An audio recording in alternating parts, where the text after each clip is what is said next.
Well, today's episode, we're going to have one pass review. This one's coming from RevPro from Life in Southampton 14. This took place back in October of 2021. We're also going to review Major League Wrestling with MLW Azteca number 1, and of course, NXT UK with that features the NXT women's title on the line between Blair Davenport and Meiko Satomura. And of course, as you know, this is the go home show to Impact Wrestling before this coming Saturday, Hard to Kill. So, let's get ready for another episode of the Deleted Wrestle Zone.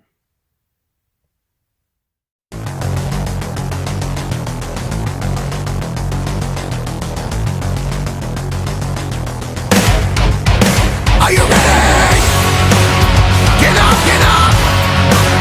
Get up, get up! Get up, get up! Get up, get up! Get up, get up! Get up, get up!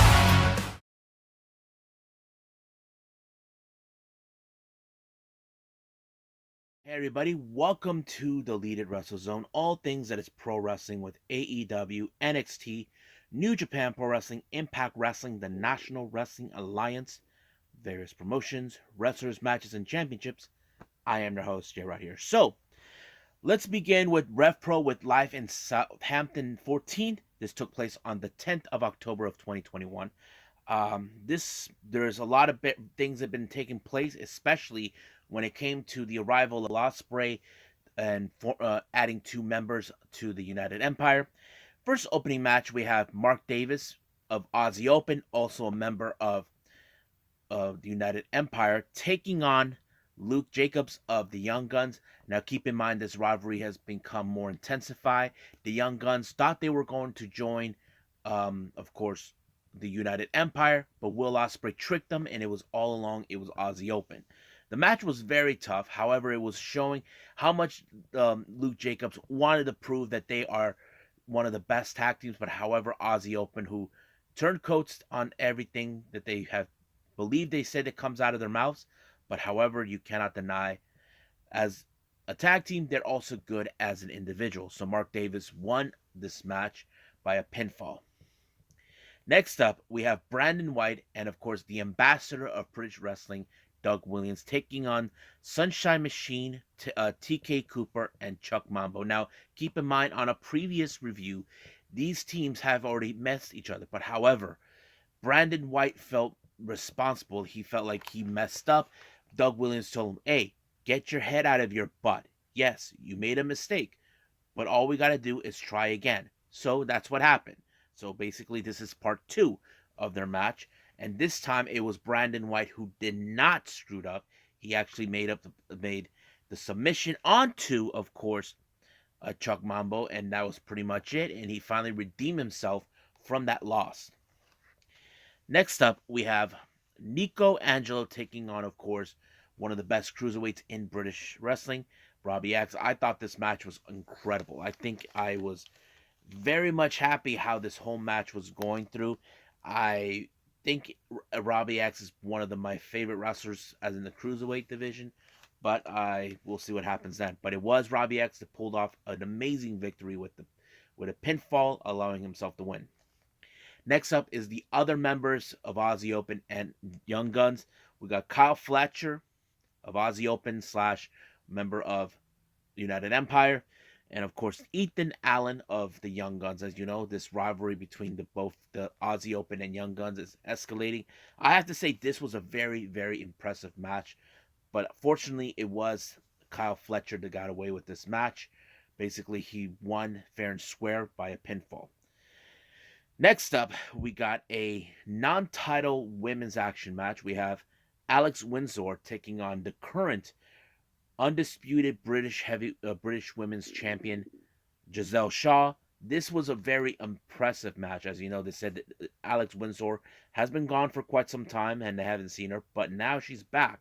This was a very good match, but however, Alex Windsor was the one who picked up the victory by rolling up Giselle Shaw for the 1-2-3. However, Giselle Shaw realized that that this is the challenge she's looking for someone to see if they can dethrone her, and it turns out we're gonna see that match sooner than we think. Next up, we got the Legion, Gideon Gray, along with Chris Ridgway, taking on Yota Tsuji and Ricky Knight Jr. Now, keep in mind, Gideon Gray has been trying ever since Yota Tsuji arrived in RevPro to get him on board to the Legion.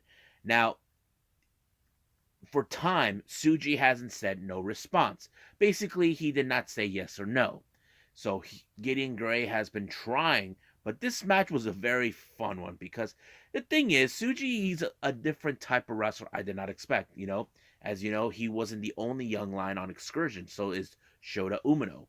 But seeing Tsuji how he pulled off this, but the thing is, I was a little worried how this match would portray because here's the thing. Ricky Knight doesn't trust Yota Tsuji from first because, Yota Tsuji and Shota, they know each other because they were both young lions in New Japan.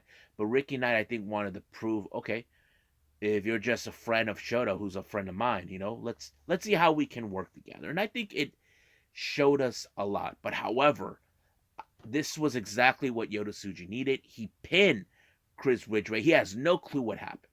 Now, once again, Gideon Gray has been trying to persuade him to join the Legion. Now, for those who probably are watching, why would Easy want with the Legion? Those who do know or don't know, guess who used to be a member of the Legion? I'm talking about the Great Khan. Remember, when Great Khan was in a feud with Hiroshi Tanahashi, Yota Tsuji's idol, his hero, is Tanahashi. And Great Khan tried to persuade him to join the United Empire, but it did not happen. Now it's like we're seeing a different type of way because Gray is fully aware that Khan saw something in him that is refusing him to side with the United Empire. Now he's going to, but however, he said he's not very good with English. I don't know if he's just messing with them, because I don't know if that's like a part of a story, like saying, I'm just messing with you. But Gideon Gray did set him up with a match the following event. So that's going to be very interesting to watch. Now, our main event, this is between Michael Oku and Will Ospreay. Now, keep in mind, Michael Oku has always been a supporter of Will Ospreay until he turned into this Commonwealth Kingpin. The match was so intense. A lot of high flying, but however, the ref had to end the match because he was already out. Like, basically, with all those strike scenes on the head, ref made the call that Will Ospreay win. But however, Will Ospreay could have walked away, but no, he decided he wanted to finish off Michael Oku to send a message that someone like Michael Oku doesn't stand a chance. But however, he was saved by none other than Shota Umino. Shota Umino wasn't going to let Will Ospreay try to hurt Michael Oku, but however, he was sneak attacked by Aussie Open, and of course, Will Ospreay used a lead pipe on to Shota Umino, and he told the rest of the world there's nothing that anybody can do to stop him. But out of nowhere, Young Guns showed up. So is Ricky Knight. Now, Ricky Knight refused to side with Young Guns, but this time he decides to side with them, knowing they need to stop United Empire once and for all. So I thought it was a pretty good ending. I don't know what else is going to place. There are more of this RevPro that I still need to review, but it's a pretty good show. I'm loving it. I do like this brand, this British promotion a whole lot, and I'm going to keep reviewing whatever I got left. But I believe it's time to review MLW Azteca number 1.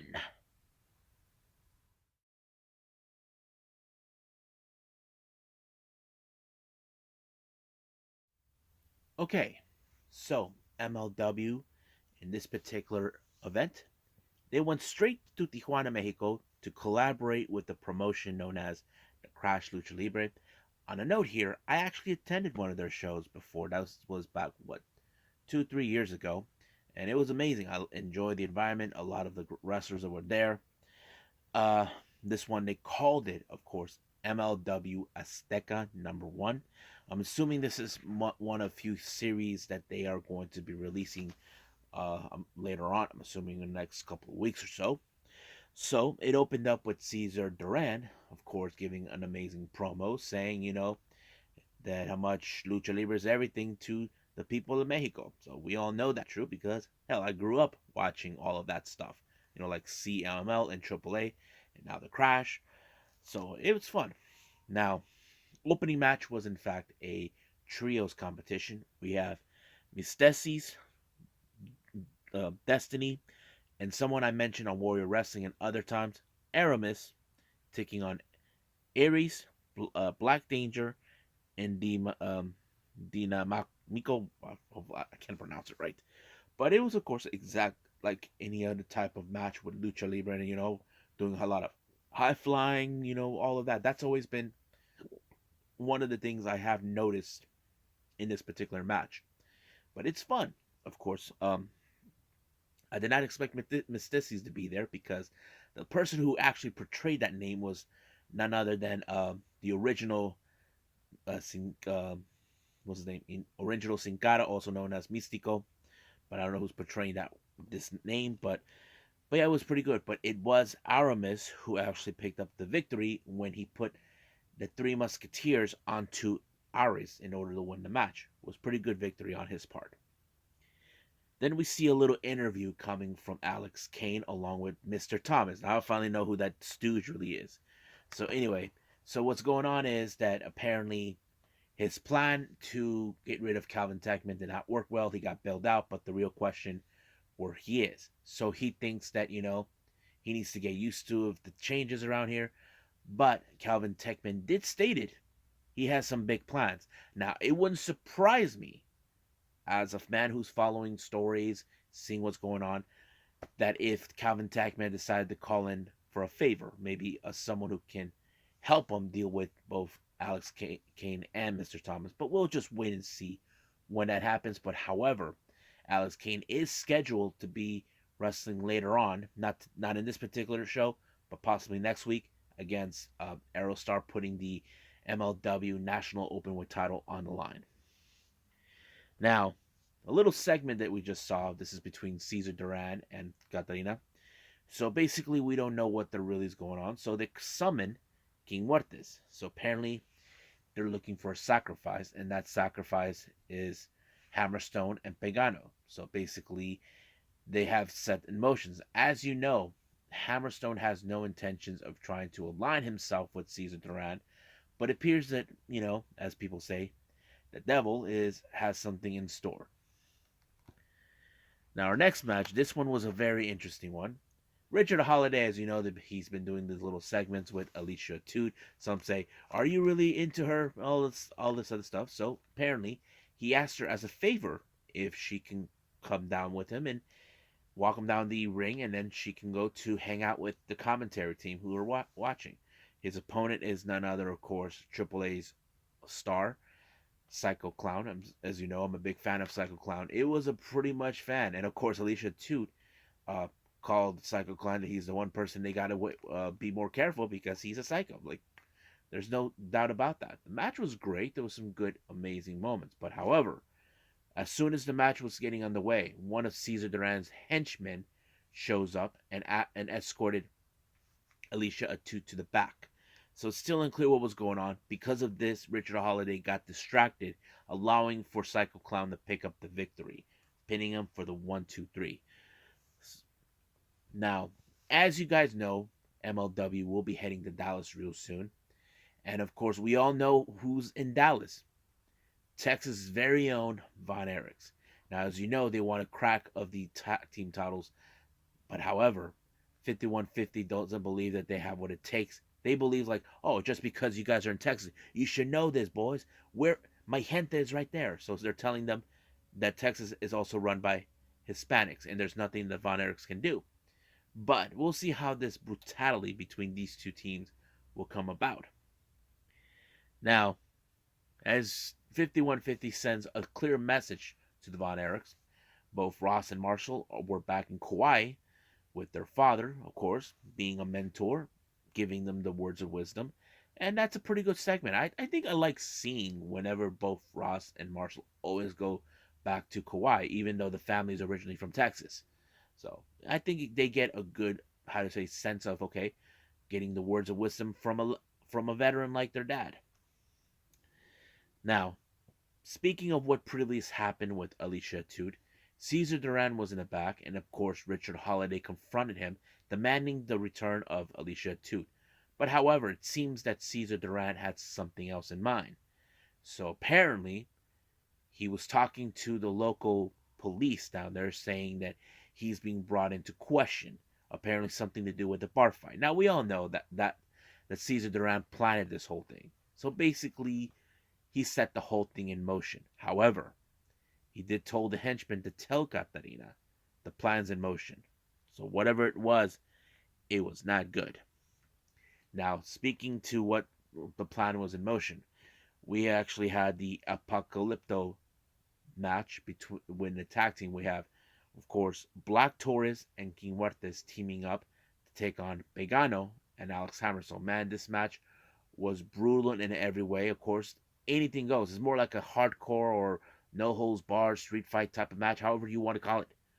But of course, it was Hammerstone that put away King Muertes with the what does he call it? I don't remember. But anyway, as soon as he put the match to bed, he looks to the stage and sees Caesar Duran, and Duran gave the signal. Pagano turned on him, turned on Hammerstone after teaming with him. So basically, we had Taurus, King Muertes, and Pagano beating the crap out of him. But as soon as the other henchmen showed up, they swift them away to the back. It's still unclear what happens, where they're taking them. Now, this is something similar we can see in Lucha Underground, but we'll see what happens then. So I'm kind of curious what's going to take place in the next week or the following weeks that we're going to be expecting. But I believe right now we should end it here and move on with NXT UK.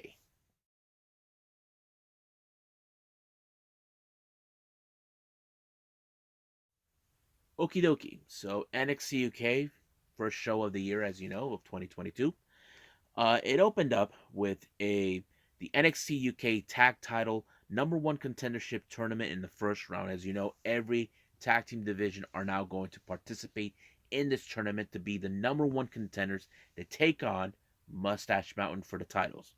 Now, the first round match we have, of course, Ashton Smith and Oliver Carter taking on Symbiosis, Primate, and T-Bone, along with the sadistic Eddie Dennis.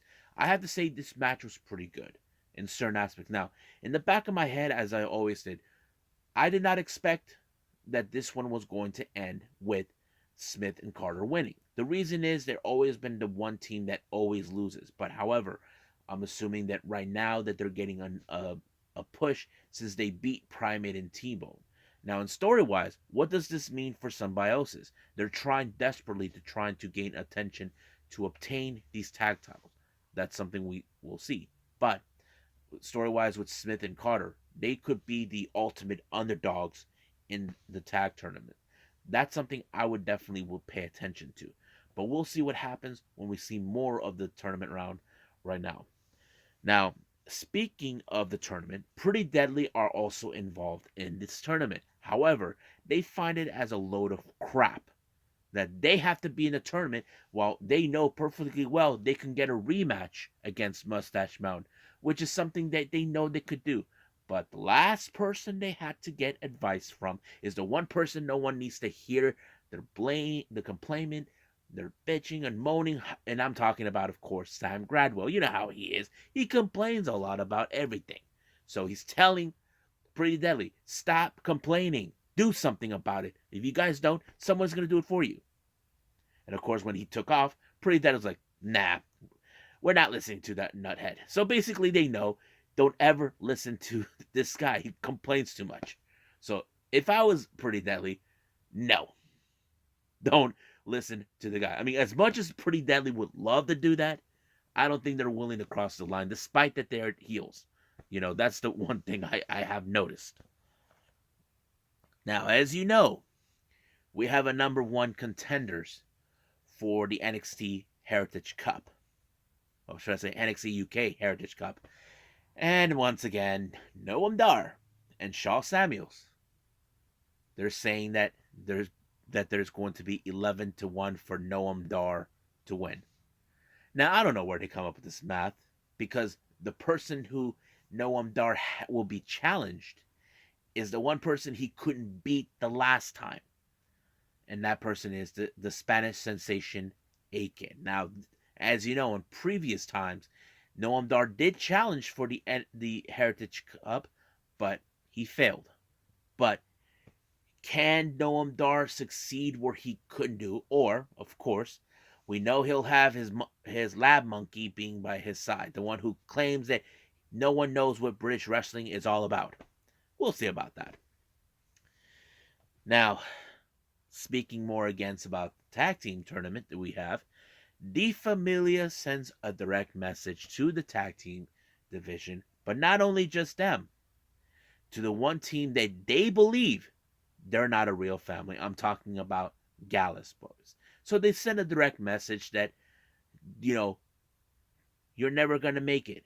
That you guys are nothing but a real family. You're not no real family, despite that both Joe and Mark are blood. But that's how they are. This whole feud between them still continues on.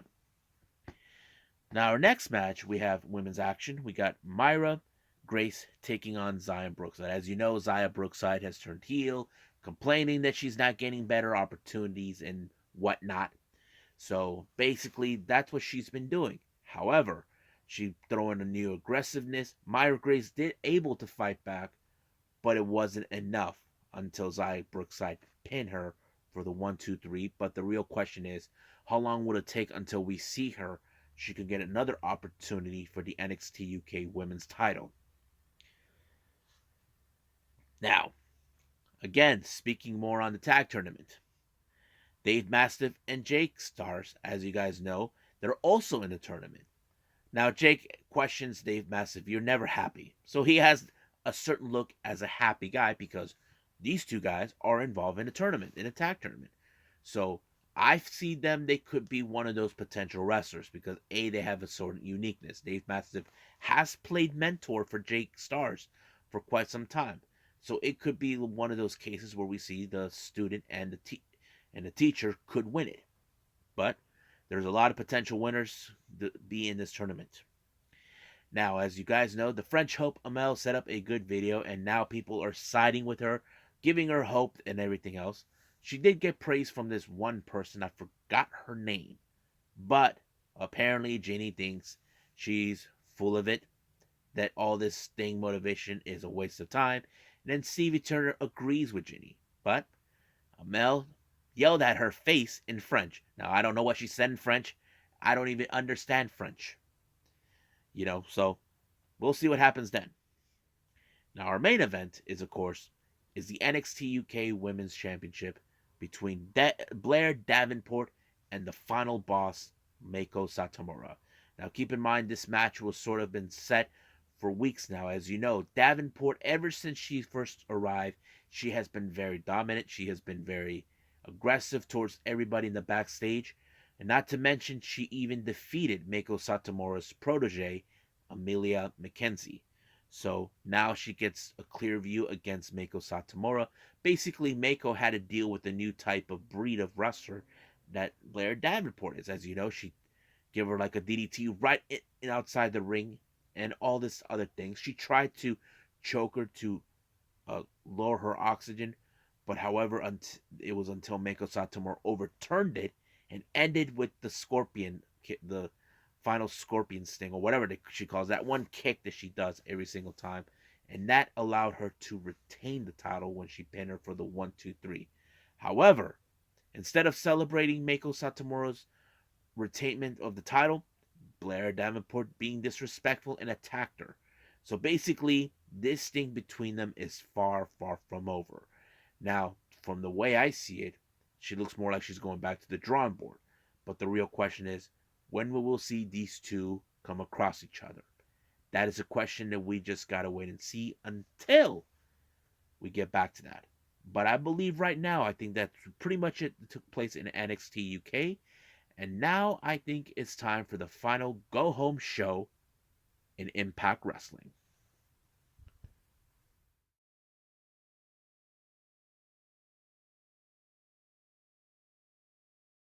Okay, So the last review is from Impact Wrestling. This is the first show starting 2022 for them, but also this is the final go home show before heading to their next pay-per-view this coming Saturday, Hard to Kill. It opened up with a bit of a preview that we're going to see with the Knockouts Ultimate X match. We have Tasha Steeles being accompanied by Savannah Evans, teaming with Lady Frost and Chelsea Green, taking on Jordan Grace, Rachel Ellering, and Rosemary. Now, what I did like about this match is much of it, Tasha Steeles refused to tag Chelsea Green. So it looks more like there's a bit of a animosity between them. But of course, most of the time, she's been tagging Lady Frost. As for the other team, they were doing pretty well until Savannah Evans, out of nowhere, and the ref did not see it, she clobbered Rosemary out. But it was Chelsea Green that picked up the victory when she when she made the pinfall onto Rosemary, and that was pretty much it. But the real question is, will she be the one to walk out in the not first ever Knockouts Ultimate X match? Well, we will see what happens. Now, as you know, the main event coming in Hard to Kill. Moose had some quiet words saying that no one will be taking this title from him because he's the best in the world and he is a wrestling god. But however, we know by what we do, he has to be more concerned about the two other competitors, like W. Morrissey. He even stated in an interview that he will walk alone and he will walk out as the champion. As for Mark Cardona, he is the kind of guy that he would say that, of course, Chelsea Green says that people doubted him, that he will never be world champion. But we never know. To this point, we do visualize Matt Cardona as the ultimate underdog, knowing that he has been a mid carder for far too long, but no one has given him the chance needed. If he's able to pull this off, we'll see where we go from there. Now, our next match, we do have Jonah making his in-ring debut, taking on Jake something. I have to say, it was more of a like a preview. What can we expect in his match against Josh Alexander? But of course, we cannot deny the power and the strength of Jonah when he applied the tsunami onto him, and boom, he actually pinned him. But however, post match, Josh Alexander showed up, not wanting to wait till Saturday, but he wanted to give him a piece of his own mind. But fortunately, it didn't go exactly the plan. Even security tried to separate them, but it was no avail. They were knocked out by Jonah. But however, Jonah did a tsunami not once, but twice. One time went out when he had removed to expose the beat up ribs, and not to mention through the table. So what does this mean? Does Jonah will have the opportunity to take out Josh Alexander? Well, we'll see when that happens.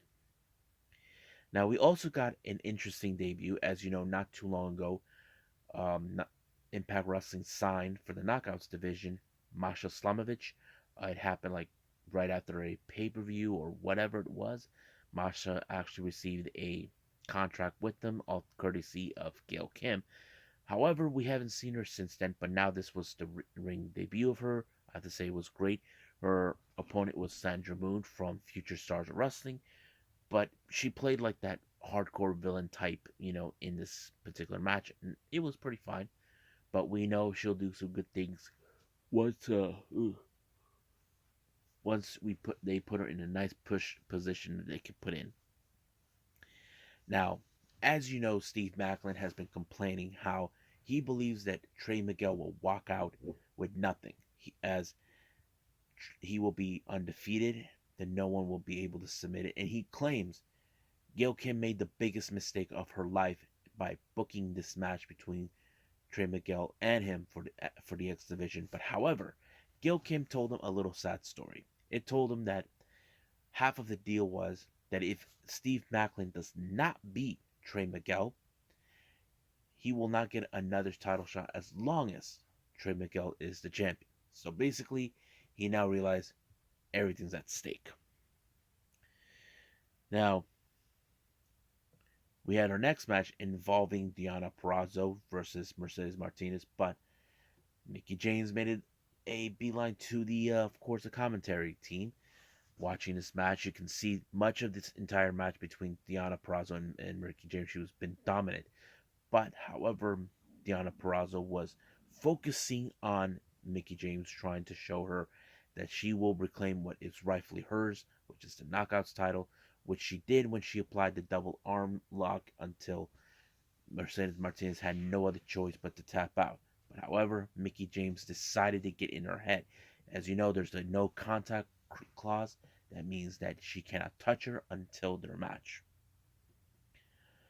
Now, as you know, we've been seeing these talk show hosts. We saw with All About Me, and of course, Locker Room Talk. And now it's All About I. That's right, folks. Inspiration had their own talk show. However, they claimed that they stole the idea. They were being told by the influence they stole the ideas from them. But they're saying no. So basically, even Jai Vidal shows up being their co host. He was playing a little competition with, of course, with Caleb. So basically, this is going to be an interesting feud between both groups, but they will have their match coming up on Hard to Kill.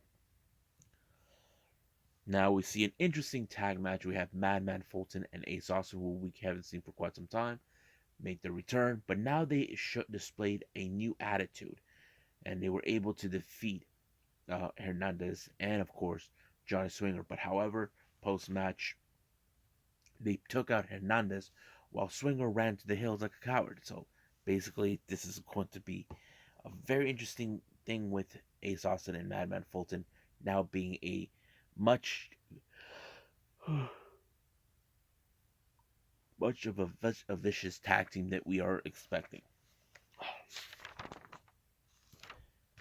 Now our main event is the advantage match for the Hardcore War between the Good Brothers and Violent by Design to take on Eddie Edwards, Rich Swann, Heath, and Rhino.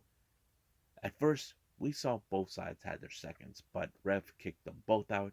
I have to say this match was really straight up between Heath and Carl Anderson. I really enjoyed it, but however, it was Carl Anderson to walk down when he pulled off the gun stun onto um, Heath and allowing them to win the match, so they get the advantage. But however, they decide to give a beatdown, and then it became a brawl because it becomes like a bit of a preview for this coming Saturday, which I'm excited. So I think that's pretty much it, and I believe it's time to do something I did not plan, but I have to because there's a lot of things that were involving pro wrestling, and I must share it with all of you. So let's get ready for some news updates.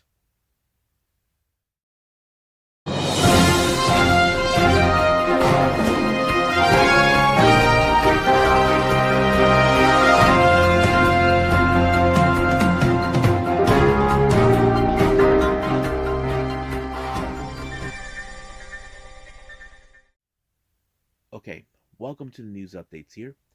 So the first one is coming from CML, Consejo Mundial Lucha Libre. They just released a statement about they're taking drastic measures to avoid the spread of COVID-19. As you know, we've been getting the new variant that's been going on. So they're postponing events for the time being until something is changed. So they sent this message to Mexican promotions, Coliseums, and Revolutions, all of that stuff in order to keep everyone safe. Not only just the fans, but the health of the wrestlers too. Next up, Petey Williams, as you all know, he's a Impact Wrestling veteran. Apparently, he's now being hired by WWE as a full-time producer. As you know, he went on a tryout. Apparently, looks like he might have made a good impression. Now, those are saying that, oh, you guys are getting rid of these people from WWE, and now you're hiring him. So there's a lot of complaints about that. Next up, as you know, the in-ring general, Walter, it's already been announced that this coming Thursday, it's going to be Walter's last match in NXT UK. His final opponent will be Nathan Frazier, but until then, after this match, he will be working full-time with NXT 2.0, which we're excited to see. I know many fans have been wanting for him to move there, but there was things that he did not want to do yet. But now we'll get to see it. Now, the next one, as you know, recently we just saw what happened in AEW Dynamite involving Rey Fenix, so there's a bit of an update over what took place. He finally gave a statement to everybody to what he said. So this is what he had to say. I want to thank each and every one of you so much love, your prayers, good vibes, and your message. Thank you very much, much of for being concerned about me. I'm feeling blessed to have all of you, fans, colleagues, wrestlers, my friends, and my family. Thank you very much. I love this sport so much that it's changed my life and mine. That when I in the ring uh, or put on the mask, everything goes away. There is no fear. There are no problems. My heart beats perfectly. Everything is fine. I feel alive. What happened last night is one of the many risks that we wrestlers take before getting in the ring and doing what we love much. There's no fault. It is wrestling and these are the risks. Today I can tell you that I feel better and that thank God your prayers and good vibes. There are no broken bones. You still I still have to visit doctor for a couple of times for studies and to have um, exact diagnostics. Thank you very much once again to all the and congratulations to the champions. Enjoy and defend those titles because very soon I'm back and those championships belong to the Lucha Brothers. I respect. Thank you all. I love you. So it appears that everything's going great with Ray Phoenix. As you know, this whole thing, if you guys saw the video, it's very graphic. And to be honest with you, I freaked out seeing how he hurt his arm. But if you see on YouTube, they kind of, on the AEW page, they block it off. It's just too graphic. But he said no broken bones. He will be making visits to the doctors to find out what is the diagnostics, what's going to be like. We don't know how long his extent, but what happened is that he landed very awkwardly with his arm out during when he got chokeslammed through a table by Luchasaurus. And you heard what he said. There's no fault into this. These are the risks these wrestlers make when it comes to doing things like this. So basically, no one's taking the blame for this one.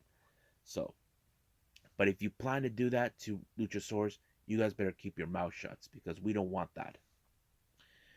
Now, I did mention many times over, we did have some developments with Aquas girls. As you know, certain girls from the colored groups and beginnings are leaving and they're forming their own units outside to work independently in other promotions.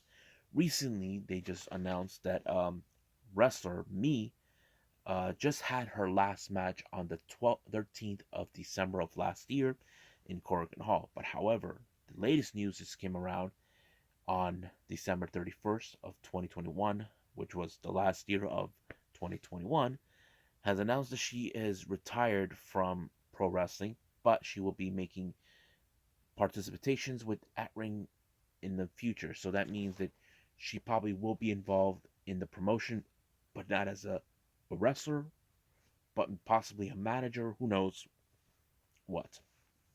Now, the last thing we're going to do, as I mentioned before, the saga continues with WWE making these releases.